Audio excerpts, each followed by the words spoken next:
All right, welcome to another edition of Coach's Corner. My name is Nate. I'm a trainer here at the club, and I'm going to go over what we're doing today. Is called plyometrics.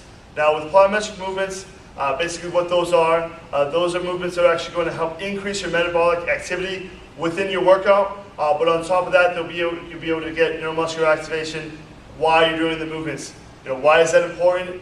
Basically, with that, it'll speed up your body's ability to burn body fat, but it'll also help you to switch up your workouts. Whether you're doing cardio day, a strength training day, it'll actually allow you to be able to do something that you'll get what's called muscle confusion.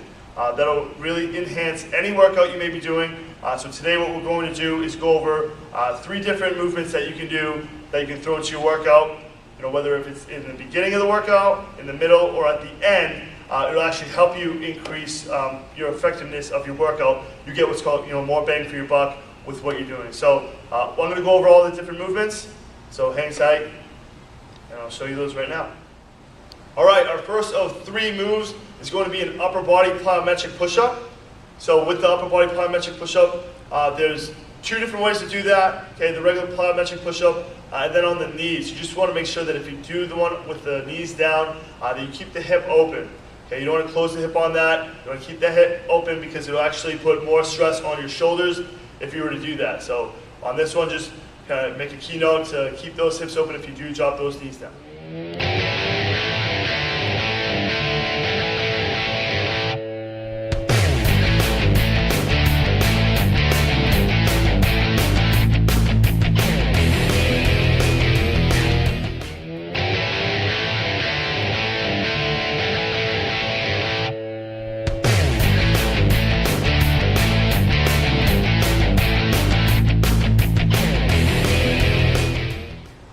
All right, the next one up, we have our squat jumps.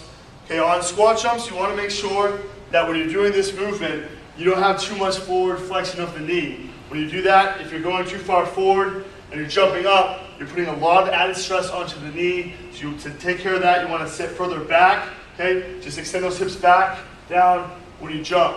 Another keynote is when you land, you want to be nice and soft. Okay, landing on that one, weight stays back. So you can think of a baby next to you in a crib. You want to be as light as possible. Okay, so if you're thinking, hey, you don't want to wake the baby, you want to go nice and light as you come down. So use that with the squat jumps again. Watch that forward flexion, nice and easy as you go down.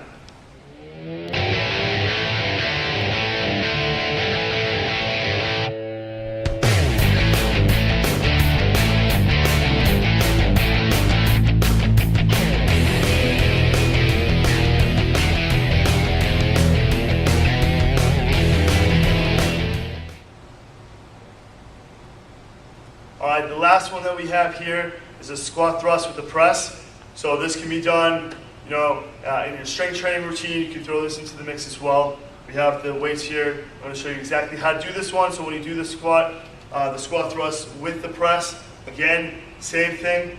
When you go down, keep those knees behind the toes. That way you don't have any forward flexion.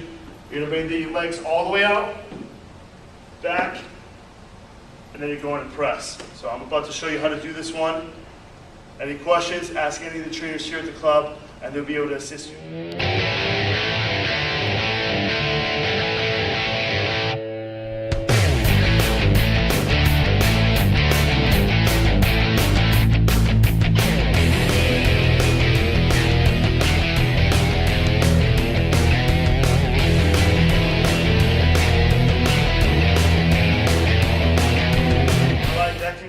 Our plyo exercises for today.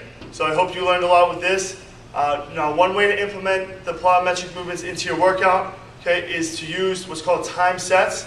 So if you have a watch or a clock or anything nearby, use that. You can start with 15 seconds and move on to a minute. Okay, you want to go through a progression. So when doing the plyometric movements, keep in mind the form that I showed you today.